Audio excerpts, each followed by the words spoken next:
inshallah.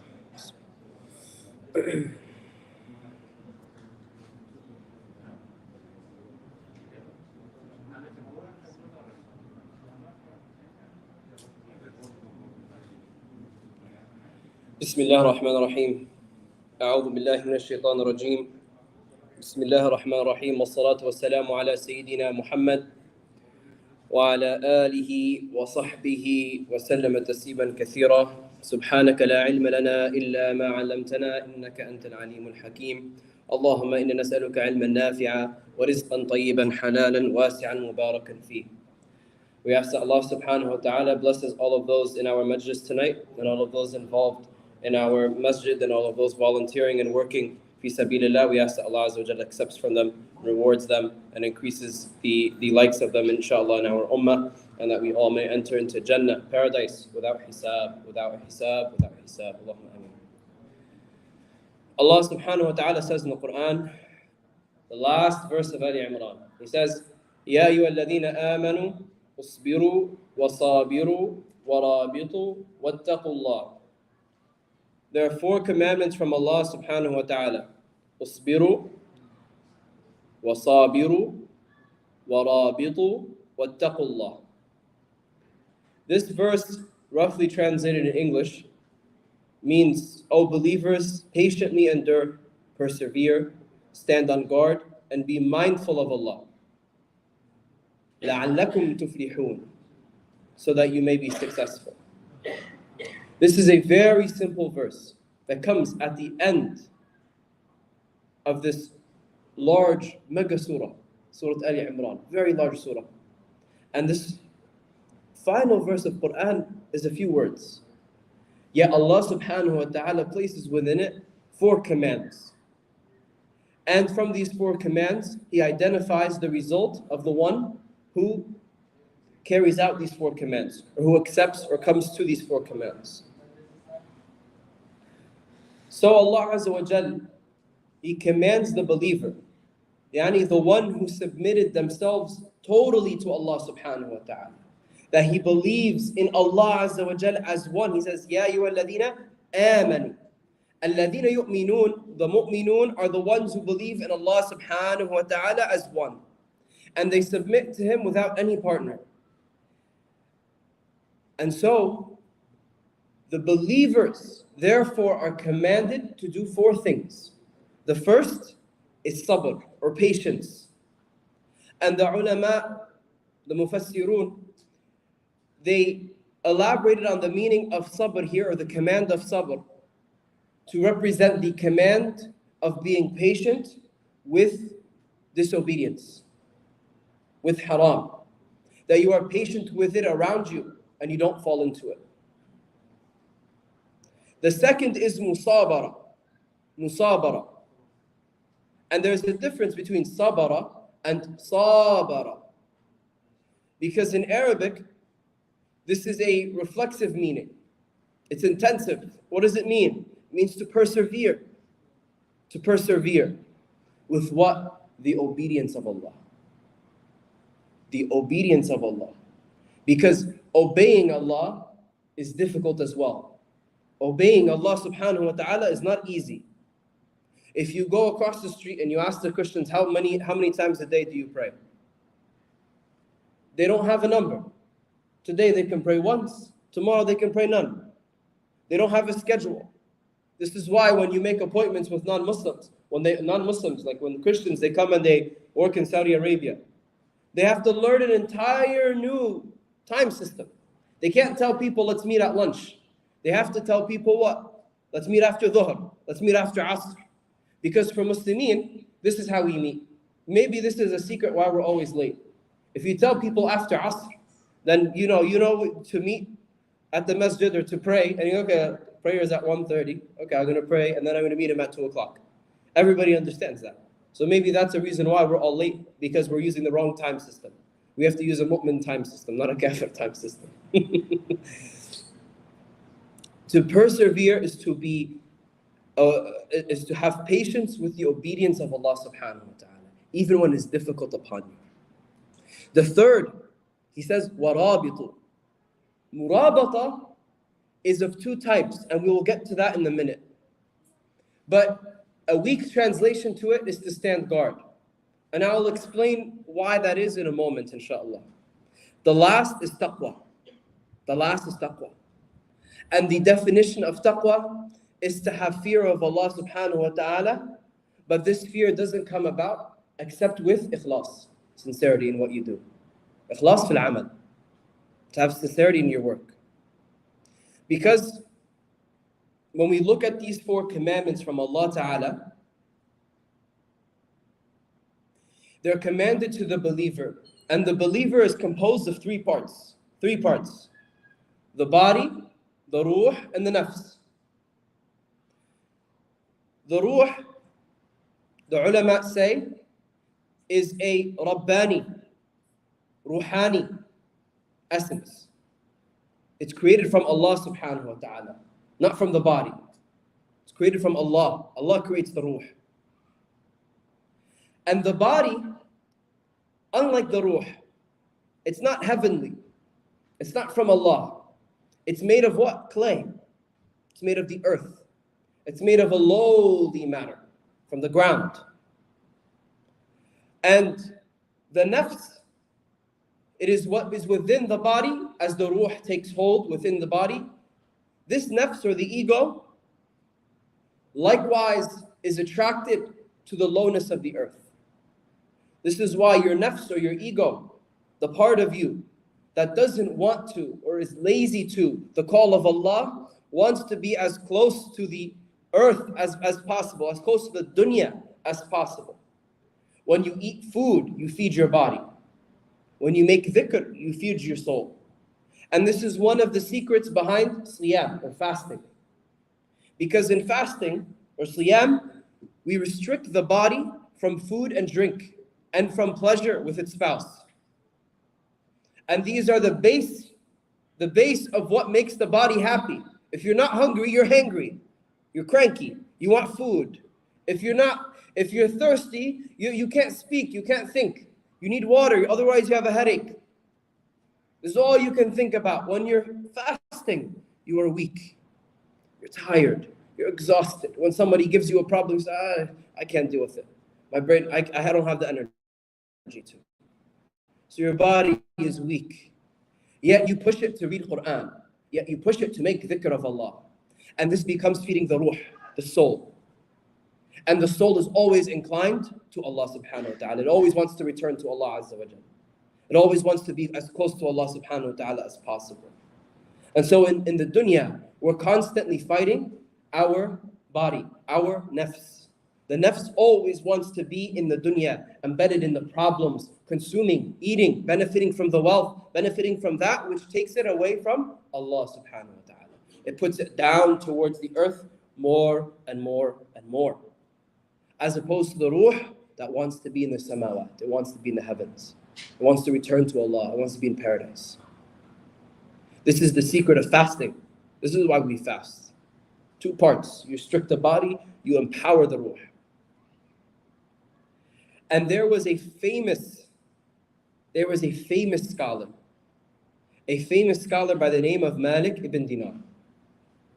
Malik ibn Dinar was one of the great ulama of our ummah. And Imam al-Nawawi narrates on him a story. Malik ibn Dinar began his life as a drunkard. He said, I committed every sin possible. Whatever sin you can think of, I committed. I did all kinds of haram. It goes to show you, the ulama, they may come from a life where they were not good people. They made tawbah, they returned to Allah, and Allah opened the doors for them, and they became the best of people. This is Allah's will. And it's an inspiration for people. And look at Sayyidina Malik. When he is living in this life of sin, Allah guides him, and he's able to marry a woman.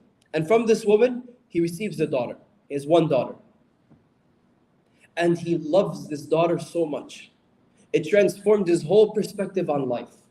Rather than focusing on drinking and haram and everything, he sees the daughter in front of him, and that's all that he loves. And that's all he can think of. What happens? Except his daughter dies at a young age.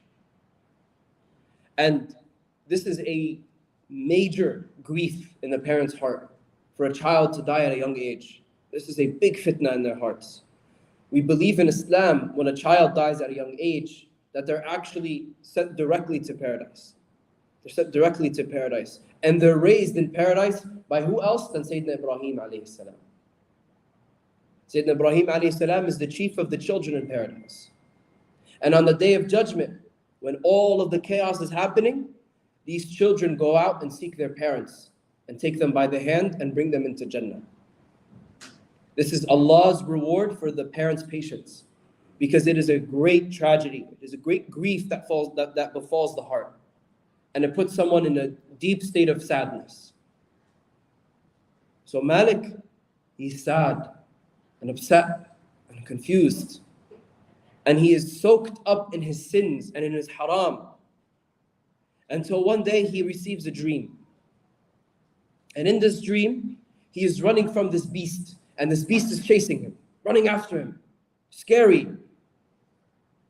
And this beast is trying to catch him and take him. And so he runs and he finds an old man. And he says to the old man, "Help me, this beast is chasing me. Save me." And so the beast says, the old man says, "I'm old, I'm weak, I cannot help you. There's little that I can do to protect you against this beast." And Malik continues to run, afraid from this beast that's catching up to him, until he sees Jahannam in front of him. And a voice calls out to him and says, "You are not of this people today. This is not where you belong. You do not belong in Jahannam." And so he turns and he sees, this is a dream, by the way. It's not reality, okay? Don't think like, oh, how is Jahannam? And there's a beast and there's an old man. This is a dream. The guy's dreaming. And so he's seeing certain things that are meaningful to him. And this is also an opening from Allah. He sees a castle in the distance, and he begins to climb towards this castle. And in this castle, there are children running around and playing. And a young girl is there, and he recognizes the young girl as his daughter. And she turns around and she says, "Baba, Daddy." And she turns and she finds her father so happy and excited. She cannot say anything. She just runs over to him and hugs him, excited to see her father. He says to his daughter, "I'm running from a beast. Can you help me? Can you help protect me in this castle?" And so she approaches the beast and turns it away. And he begins to ask her, "What are you doing here in this castle?" And she says to him, "This is the house that Ibrahim alayhi salam raises the children in Jannah. And so I'm here with the other children waiting until the day of judgment." And she says, "As for your beast that is following you, these are your sayyi'at. These are your bad deeds in the dunya. They are trying to take you and chase you and put you in Jahannam. And this old man that couldn't stop you, these are your good deeds. Weak and frail. They stand nothing against all of the sins that you have collected." He begins to weep in his dream, and he wakes up and he says, "Wallahi, this was the point that I changed my life." It is from the nafs that we are inclined to the dunya. But when Allah subhanahu wa ta'ala opens our heart to the akhirah, to what is better for us, to falah or to success, this is when our hearts turn to Him. Ya muqallib al-qulub, thabbit qulubana ala dinik. So the first command from Allah subhanahu wa ta'ala is to have sabr. And the second is to persevere. And there is a difference. There is obviously a difference between having patience over a moment's sin and a lifelong struggle from Allah subhanahu wa ta'ala. For example, praying dhuhr or asr at home on time, it may be an easy thing for us to do. However, fajr, when it's cold and wintry, when you have to get up from your warm bed that you are sleeping in, exhausted and tired, and you turn on the faucet, the water, and Allahu A'lam, I guess no matter what, for some reason, the water at that particular time, at like 4 or 5 a.m., always freezing cold. Always wakes you up like this, mashallah. And that water wakes you up, and immediately, whatever slumber that you had, the sleep that you built up, the comfort, see, the nafs is happy. The nafs is satisfied. It received the comfort that it desires. The ruh is hungry. The ruh is asking you, please let me pray. And so you are making this decision from yourself, and you are struggling. You're making wudu when it's uncomfortable. You are getting up and praying to Allah subhanahu wa ta'ala. And if Allah guides you, you are making, or gives you the opportunity, you are making your travel to the masjid. And this is a great reward that comes from Allah Azza wa Jalla. Because you are committing musabara. You are obeying this part. So not only are you having patience from sins, we've covered this, but to have musabara, patience with the halal, this is a big deal. Do not complain. Do not people who complain of fasting, of I can't drink water, I can't eat.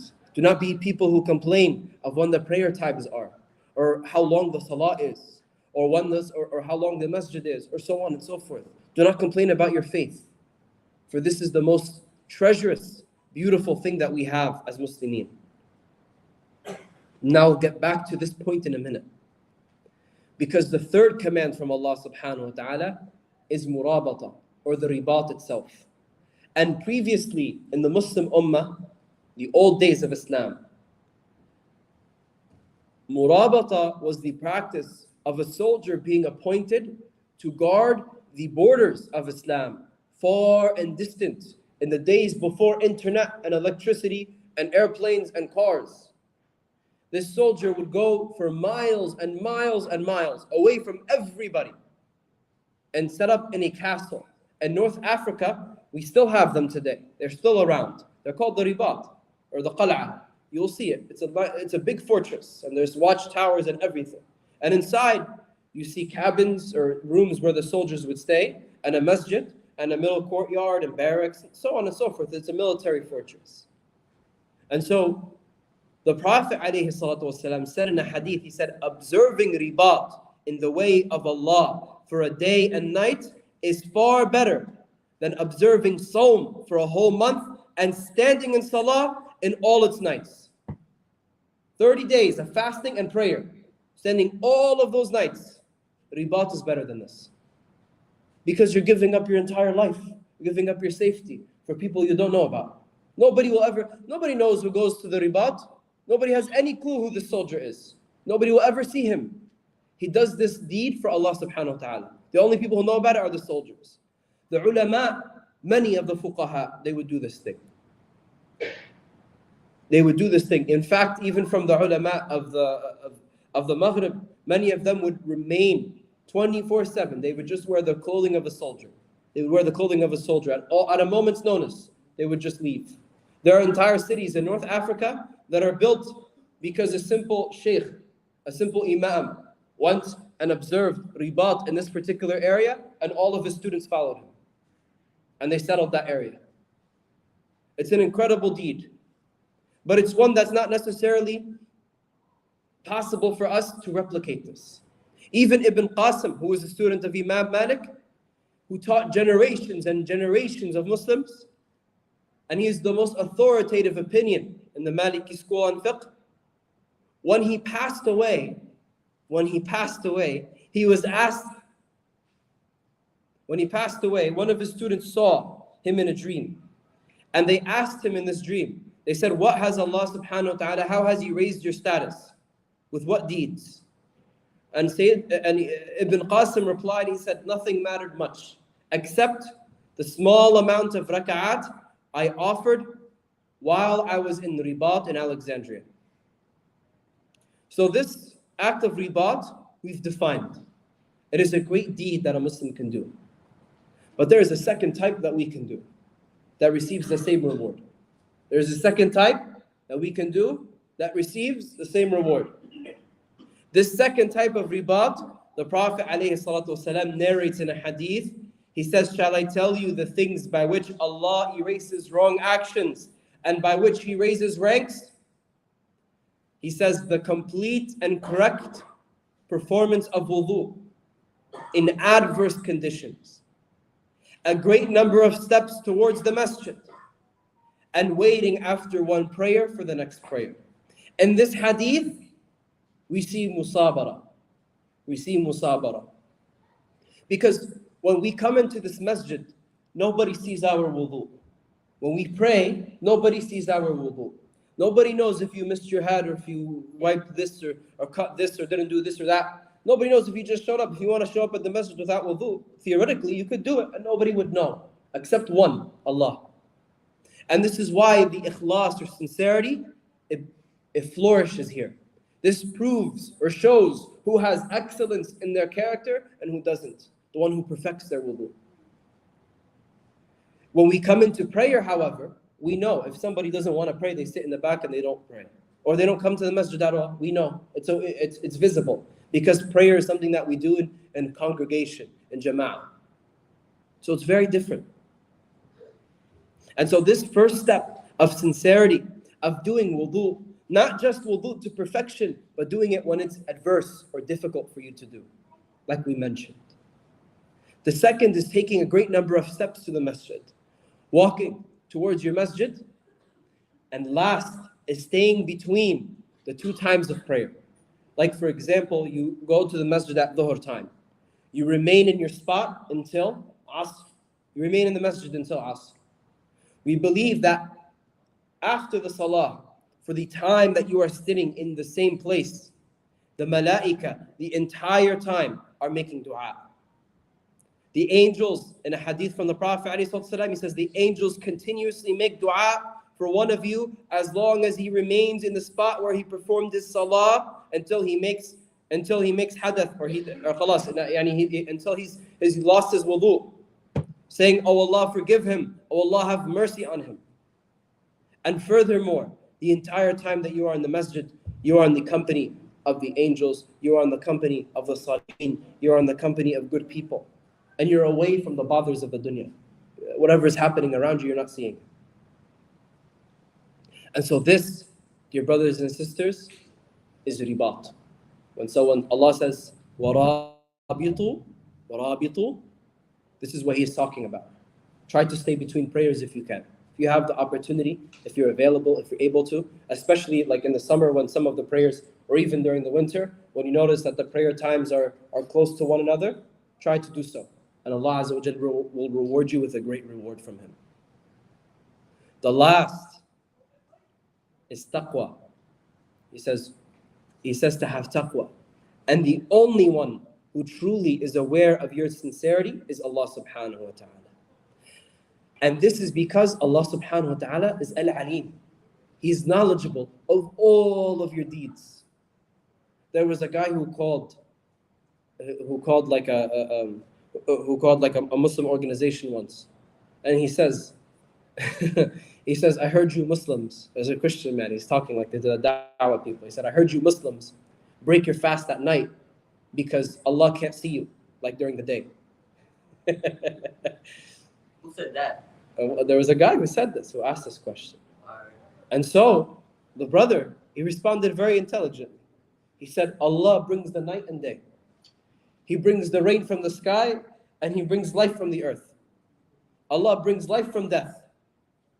Allah is capable of all things. You telling me Allah doesn't know what I eat? And the guy said, oh yeah, that's right, that makes sense. And so remember, when we're talking to people, you'd be surprised. People know very little about Islam. Despite us being around here for so long, people are honestly, they're very ignorant of our faith. Be active and educate people. Teach them about Allah. Teach them about His 99 names. And us ourselves learn about His names. So when we say Al-Alim, Allah Azza wa Jalla has knowledge of what is seen and unseen. What is before us, what is behind us, what is in front of us, and everything. The Messenger of Allah alayhi salatu wasalam, said in a hadith, he says, do not envy one another. Do not inflate prices for one another. Do not hate one another. Do not turn away from one another. Do not undercut one another in trade, but be slaves of Allah. A Muslim is the brother of a Muslim. He does not oppress him, nor does he fail him, nor does he lie to him, nor does he hold him in contempt. And here is the line. Taqwa. He says, Taqwa hahuna. Taqwa hahuna. Taqwa hahuna. 3 times. It says taqwa is in your heart. He points to the heart. And this is where it begins. Because taqwa, nobody can see except yourself. Nobody knows about sincerity except the heart and Allah subhanahu wa ta'ala. So the fighting of the nafs and the honoring or encouraging and feeding the ruh, this is what we need. So when Allah subhanahu wa ta'ala at the end of the verse says لَعَلَّكُمْ لَعَلَّكُمْ. In Arabic, this linguistically has two possible meanings. The first is at-taraji. When someone says لَعَلَّ, it means at-taraji or hope. And in the Quran, in the context of the Quran, Allah means it as certainty. So somebody may go like, if you read it to like an Arab, you might go, oh, لَعَلَّكُمْ تُفْلِحُونَ. Oh, it's possible. La, certainly it will happen. Allah means certainly. And this is the second meaning of لَعَلَّ.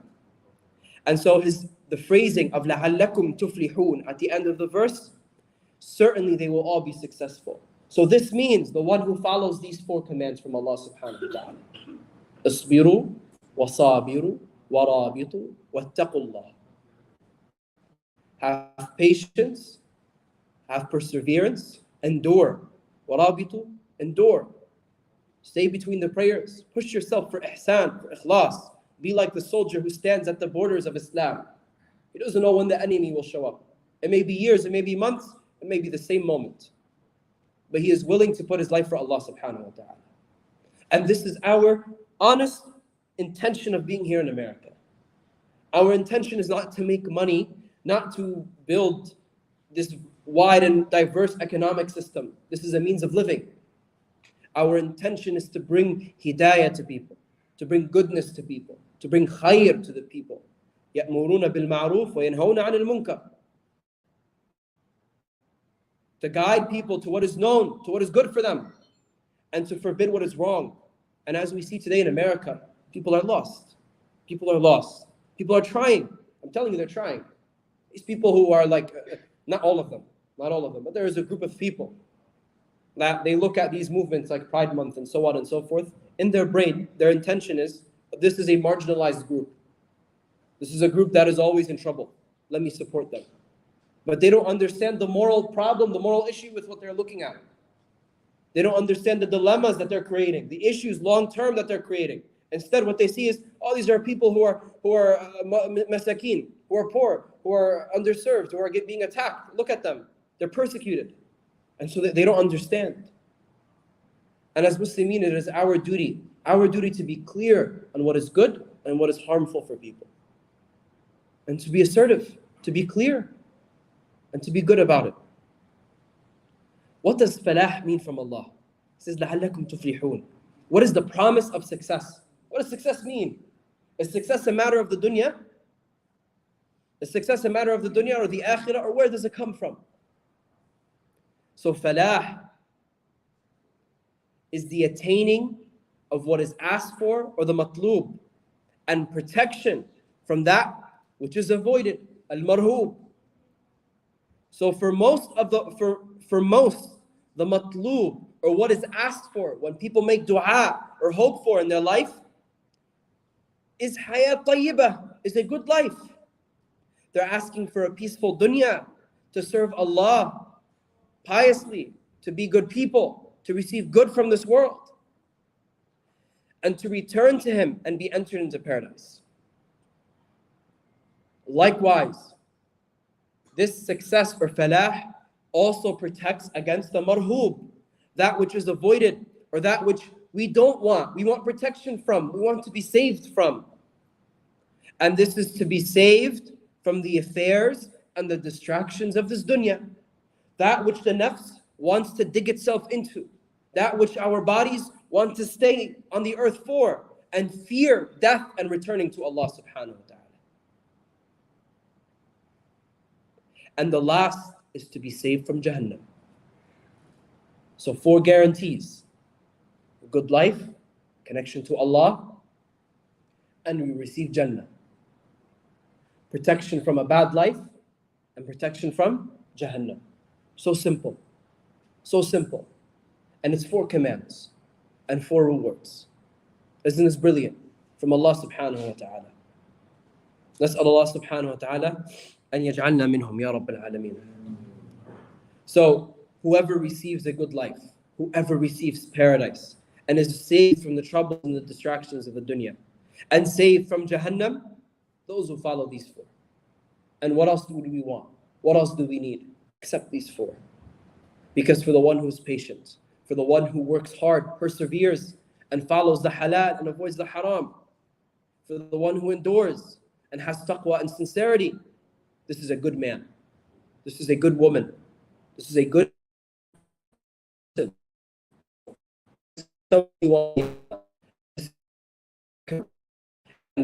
To be a part of.